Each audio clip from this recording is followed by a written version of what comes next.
mundo cambió. Mientras crece la demanda por energía y alimento, una nueva forma de desarrollo se está instalando en nuestras ciudades. Hablamos del desarrollo sostenible, un modelo que busca al mismo tiempo la prosperidad económica, inclusión social y la protección del planeta, creando mayores oportunidades para todos. Te invitamos a un viaje por Chile y Alemania, en donde conoceremos las historias de quienes están cambiando la forma en que somos en el mundo. El desafío de levantar una ciudad luego de un doloroso desastre exige reparar y reconstruir mucho más que lo físico. Pero ¿cuáles fueron las claves o aprendizajes que permitieron generar una ciudad más segura y con mejor calidad de vida? Te invito desde Constitución a conversar sobre arquitectura sustentable. Cuando hablamos de Constitución, hablamos de un inmenso patrimonio natural manifestado en una costa con grandes rocas y también en la desembocadura del río Maule. Las últimas décadas nos hacen pensar en su industria maderera, aunque su historia más reciente nos obliga a asociar Constitución como una de las ciudades que más sufrió con el terremoto y tsunami ocurridos en febrero del 2010. Estamos con Juan Ignacio Cerda, socio de Elemental, la oficina de arquitectos a cargo de coordinar el desarrollo de la reconstrucción de la ciudad. Llegamos para cerrar un ciclo, el que lleva 7 años trabajando. Estamos en este momento en la ribera del río Maule.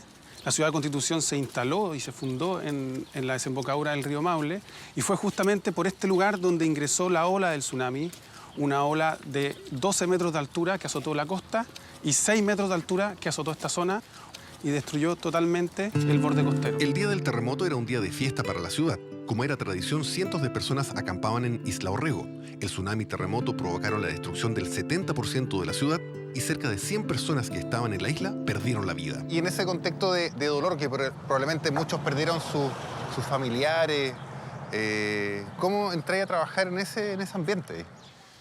Bueno, nosotros entramos con un rol técnico, es decir, no teníamos capacidad ni conocimiento para hacernos cargo emocionalmente o afectivamente de las pérdidas humanas. Nosotros fuimos a invitar a la comunidad a participar de un proceso de reconstrucción de la ciudad. Realizamos un cabildo con la comunidad donde les pedimos decir qué es lo que era ser de Constitución y hacia dónde iba la ciudad. De esos primeros encuentros, la comunidad definió que lo más importante para ellos, más que cualquier edificio, era el patrimonio natural, reflejados en el río Maule como eje y símbolo de la ciudad. Reconstruir obligaba a tomar decisiones difíciles de aceptar.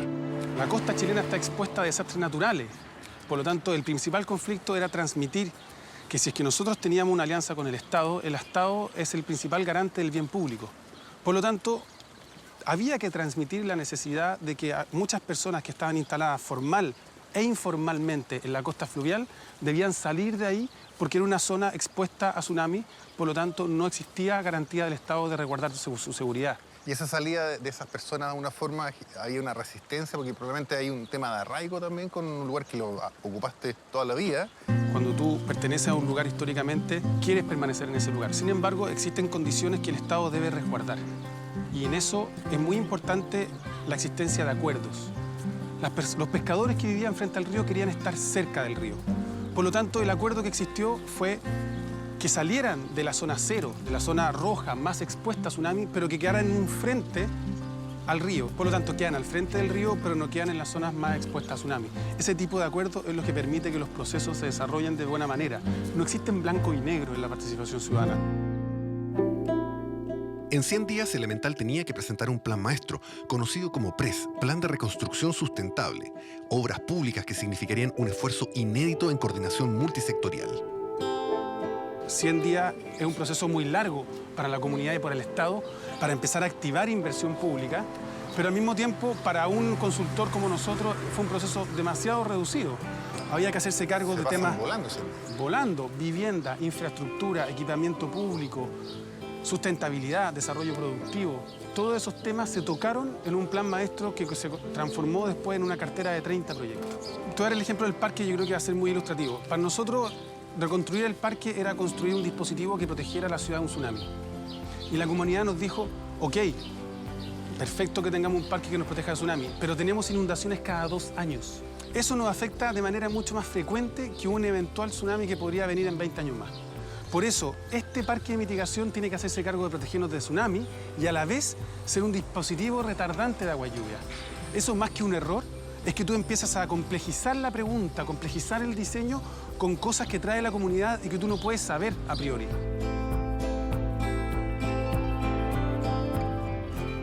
De esos 100 días ya han pasado 7 años y hoy el plan de reconstrucción está llegando a su fin. Una nueva ciudad se levantó escuchando a la comunidad y siguió adelante con una mirada de largo plazo, pese a los cambios de administración política, de alcaldes y presidentes de distintos sectores. Aquí, una arquitectura sustentable puso al centro las necesidades de una comunidad de una manera eficiente, ajustándose a las restricciones y disponibilidades de recursos y, por sobre todo, mejorando la calidad de vida de miles de personas.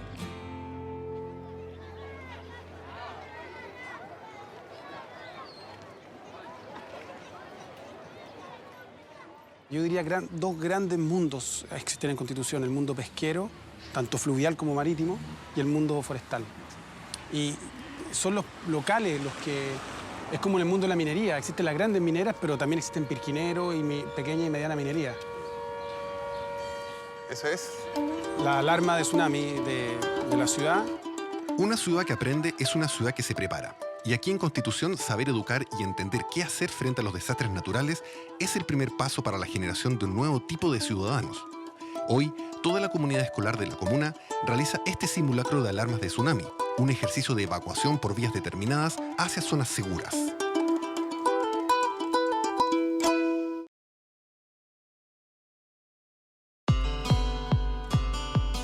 Seguimos recorriendo Constitución junto a Juan Ignacio, quien nos llevará a conocer la Villa Verde, un gran ejemplo de arquitectura sostenible. Pero antes, si hablamos de sustentabilidad, debemos entender cuáles son los principales desafíos de las ciudades del futuro. Y para eso viajamos a Berlín, a conocer un experimento que nos hará reflexionar sobre las formas de habitar las ciudades. En nuestro recorrido conocimos a una arquitecta chilena, quien luego de haber vivido por un par de años en esta ciudad, ha vuelto a Berlín con la intención de instalarse. Mi nombre es Beatriz. Vivo acá hace, 3 meses en Berlín. Hace 2 años atrás viví 2 años como estudiante. ¿Y qué foco tenía ese programa? Era un intercambio en torno a la sustentabilidad y las tecnologías en la arquitectura y en la construcción. Así como Beatriz, son muchos los extranjeros que se quedan enamorados de esta ciudad. Su calidad de vida, las expectativas de trabajo y desarrollo también han generado una gran demanda por viviendas, subiendo los precios de las zonas centrales y poniendo a prueba el modo de vivir en la ciudad. Ahora vamos a una exposición, es una experimentación que se está llevando a cabo ahora en el archivo de la Bauhaus, se llama Tiny House, y en el fondo es una propuesta o una crítica, también se podría decir, para repensar o reformular nuevas maneras de vivir en este espacio reducido y lo que una persona necesita como manera mínima en cuanto a espacio, en cuanto a energía, en cuanto a consumo. ¿Y al ser experimento, lo están realizando con personas o es una muestra solamente? Invitan a la comunidad a participar en la construcción de estas casas y lo que ellos proponen es la autoconstrucción, que cada uno se construya su propia casa, cada uno la diseña.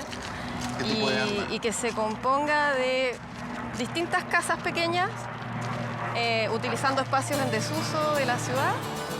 En este proyecto piloto, la gente vive en 10 metros cuadrados, lo que es prácticamente el espacio disponible para un estacionamiento de auto. Está pensado como una vivienda para una o máximo 2 personas y tiene como principal eje la vida en comunidad. ¿Qué es lo que buscan las personas en este modo de vivir? We are pioneers in the tiny house movement. That means we think that tiny houses, that means microarchitecture on wheels, have a potential that we can use to find answers to challenges like housing problems or how to include different kinds of people and groups into the society. Students, how to get students into the inner cities, how to build in a more ecological way. Actually, we try to build a better society here. Vamos a ver de qué se trata. Este puede ser un espacio de living, un espacio de comedor, pero de pronto uno abre aquí y se transforma en una cocina.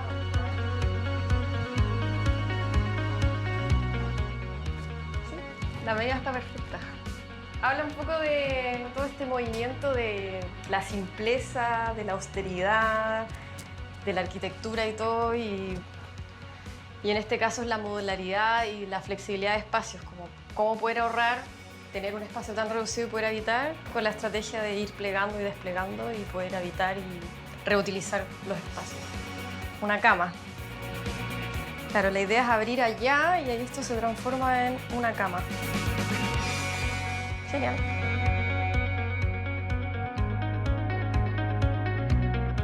Sustainability to me means that you need to answer the question, how can we behave today so our children of our children can live in dignity?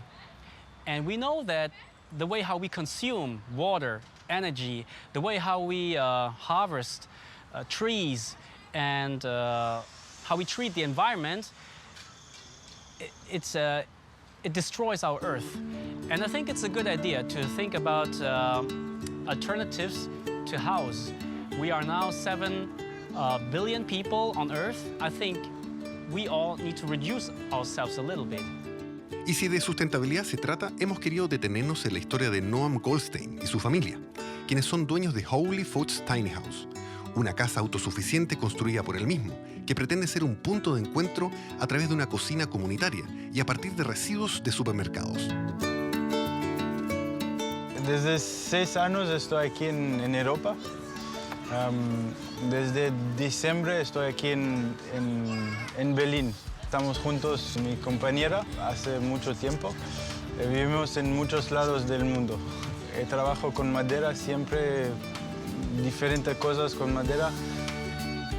La idea de esta casa es para montar cómo unos o dos o una pequeña familia pueden vivir en una pequeña casa lo más posible autosuficiente, sin energía, sin agua de la ciudad o de afuera. Hay muchas comidas de food sharing. Pueden tomar lo que quieren, comer todo lo que quieren. Gracias. Es todo de gente que tienen comida de tiendas, de algo así.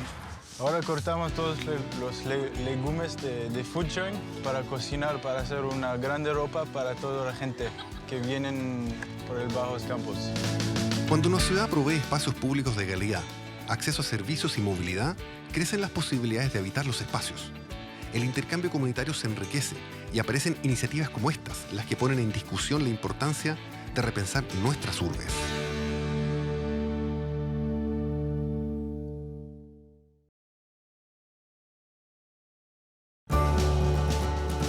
Las ciudades son el principal motor de desarrollo social y económico. Las interacciones sociales que allí ocurren permiten la innovación y la creatividad. Ya que la migración del campo a la ciudad es una realidad, ofrecer urbes con servicios, infraestructura y vivienda se vuelve primordial. Verónica Adler del BIT nos habla sobre dónde hay que poner foco en estos esfuerzos. Las ciudades están viviendo desde hace varios años un proceso de transformación increíble. Chile en especial es un país donde casi el 90% de su población vive en zonas urbanas. Es un tema importante para nosotros, es de ciudad compacta y en eso estamos trabajando en varios países. Hay un montón de estudios que muestran que una persona puesta en un entorno con mayor acceso a servicios, con una escuela más cerca, con un medio de transporte más cerca, tiene muchas más posibilidades de salir de la pobreza que una persona que vive en la periferia. ¿Es posible desarrollar viviendas que ayuden a romper el círculo de la pobreza? Juan Ignacio y el equipo de Elemental están seguros que sí. Llegamos a Villaverde, donde casi 500 casas fueron construidas bajo un postulado muy simple, pero a la vez inédito en el desarrollo de viviendas sociales a nivel mundial. Nosotros hemos siempre mirado el crecimiento, la autoconstrucción, como una oportunidad para poder resolver una capacidad financiera que los estados no pueden entregar, que son los tamaños que debiera tener una vivienda familiar de clase media, ADN de clase media que llamamos nosotros. Por eso en nuestro desarrollo siempre hablamos de media casa buena. Media casa buena significa un poco lo que tiene esta unidad. El subsidio alcanza para media casa, 56 metros cuadrados, pero toda la estructura, protección a la lluvia, diseño sismoresistente, fundaciones y urbanización están pensadas para un crecimiento hasta los 85 metros cuadrados. Aquí cada familia decide si quiere o no ampliar su casa, incorporan su propio estilo y lo adaptan a sus necesidades. Y a la vez se evita la ampliación informal e insegura de las viviendas, algo que ocurre en todas partes del mundo. El traspaso de recursos más importante que hace el Estado a una familia es la casa. Y ese traspaso de recursos puede ser un gasto social o una inversión social. Gasto social es que pierde valor en el tiempo, como los autos. Inversión social es que tú le entregas a la familia un recurso que aumenta de valor en el tiempo. Al aumentar de valor en el tiempo, permite que la familia rompa el círculo de la pobreza. Tú recibes un patrimonio de 800 UF costo inicial y hoy puedes vender esta casa a 3.500 UF. Esas 3.500 UF, esa plusvalía la capta la familia, le permite, por ejemplo, ampliar su negocio o educar a su hijo o heredarlo, por último. Muere la señora, su hijo heredan un patrimonio de 3.500 UF que nunca en su vida lo podrían haber tenido. Pero la plusvalía también depende de vivir en comunidad. Si algún vecino tiene la casa descuidada, afecta el valor de las del resto. Por eso aquí se hacen talleres de participación ciudadana, donde se incorpora el significado completo de lo que significa vivir en comunidad.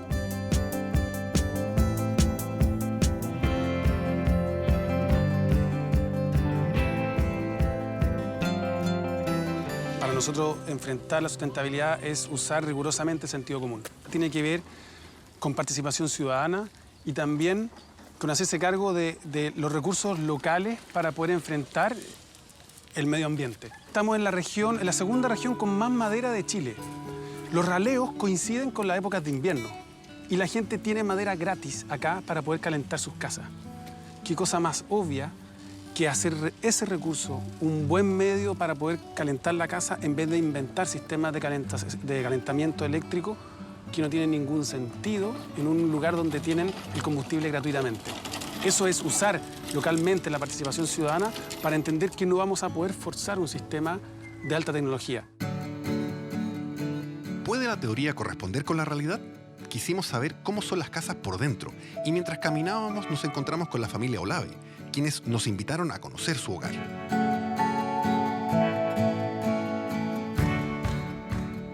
Yo no estaba muy convencida de venirnos aquí. Ellos sí, pero mi esposo hasta el último momento no. Con tal que un día, como le conté, decía que fueron allá los candidatos y todo, y me preguntaron que yo postulara un comité. Y yo le dije, no, si yo estoy postulando en Constitución. Me dijo, ¿y dónde? Yo le dije, en la Villa Verde. Me dijo, ¿dónde? ¿Las casas de muñecas? Y yo le dije, sí. Me dijo, pero si esas casas son súper pequeñas. Me dijo, ¿cómo se va a ir a vivir ahí? No, le dije yo, es que no nos quedaba otra opción. Así que por eso nos vinimos.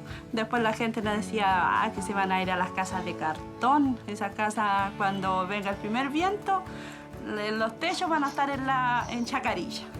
Y nosotros decíamos, no, habrá que vivirlo primero. Cada casa tiene un sistema de calefacción Bosca de doble combustión y paneles solares que se encargan de la calefacción de agua caliente, generando un ahorro cercano al 90% en la cuenta de gas. Estas casas cuentan con un sistema de aislación térmica a través de muros de celulosa, un material que genera una baja huella de carbono. Y bueno, esta modifiqué para... ¿Y colocaron radiera abajo? Sí. ¿Se extendió para atrás? Sí, sí. La casa llega hasta ahí, ¿no?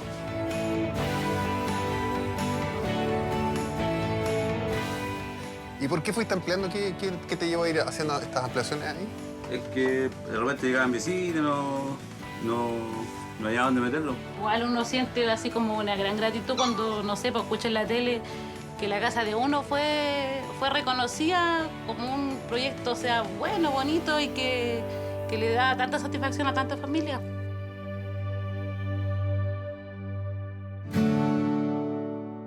¿Qué te pasa al ver cómo le cambiáis la realidad, la dignidad eventualmente a una familia completa? ¿Sí?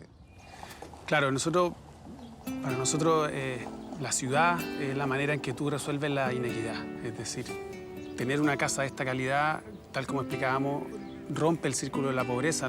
Ver esa brecha que existe entre la clase alta y la clase baja es lo que produce mayores conflictos sociales. Ver una persona que ha podido salir del círculo de la pobreza, que entra a una casa de calidad, que cambia totalmente su realidad, que aprende a vivir en comunidad, se ayuda de los vecinos, que se visitan, que reciben a allegados en casos de catástrofe como el incendio de Santa Olga, son escenarios particularmente buenos. Habla de un capital social altísimo, gente que está surgiendo, que ha sacado adelante su propia vida y además después de una catástrofe como esta, que en Constitución fue histórica. Dejamos Villaverde con la satisfacción de ver a la familia Olave y su casa ampliada. Pero aún nos queda una última visita que resume el trabajo de coordinación y una solución integral para la ciudad, el Parque de Mitigación Fluvial Río Maule. Para verlo de mejor forma, conversamos en el Cerro Mutrún, donde podemos apreciar una de las mejores vistas de la ciudad. El parque resuelve muchas necesidades. Primero, protegerse de los tsunamis. Segundo, proteger a la ciudad de crecidas de agua de lluvia. Y tercero, como más importante, resuelve la necesidad de espacio público que tiene la ciudad. No había acceso democrático al río, siendo que la comunidad lo había identificado como el mayor patrimonio de la ciudad. Al expropiar estos terrenos para construir el parque de mitigación, tú le entregas a la ciudad un espacio público de borde río que antes no existía. La construcción de este parque es la obra de mayor impacto urbano en la ciudad. Además de la protección contra tsunamis, el parque aumentará en más del doble la cantidad de áreas verdes por habitante, pasando de los actuales 2,2 metros cuadrados a 5,7. Que de casi 20 hectáreas se extiende junto al río Maule y al igual que la isla Orrego, será plantado con eucaliptus en su primera etapa, los que ayudarán al crecimiento rápido de un bosque de mitigación. Luego, estos árboles darán la sombra suficiente para que pueda crecer bosque maulino nativo, que está contemplado en la segunda parte del proyecto.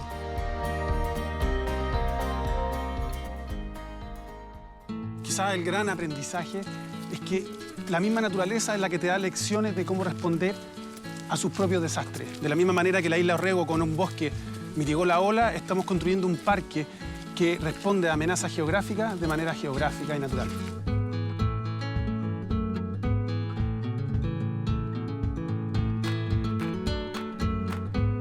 A 7 años del plan de reconstrucción del año 2010 del terremoto, nos paramos acá en este mismo lugar y nos damos cuenta que 3/4 de las obras planteadas en el plan en 100 días, de las 30 obras que se plantearon, 21, 22 obras están construidas y quedan muy pocas por construir. Esto está generando hoy día y en el futuro, cuando el parque esté operando 100%, va a generar un cambio en la calidad de vida de las personas muy importante en Constitución. Y lo más importante es que un plan maestro no solamente resolvió una necesidad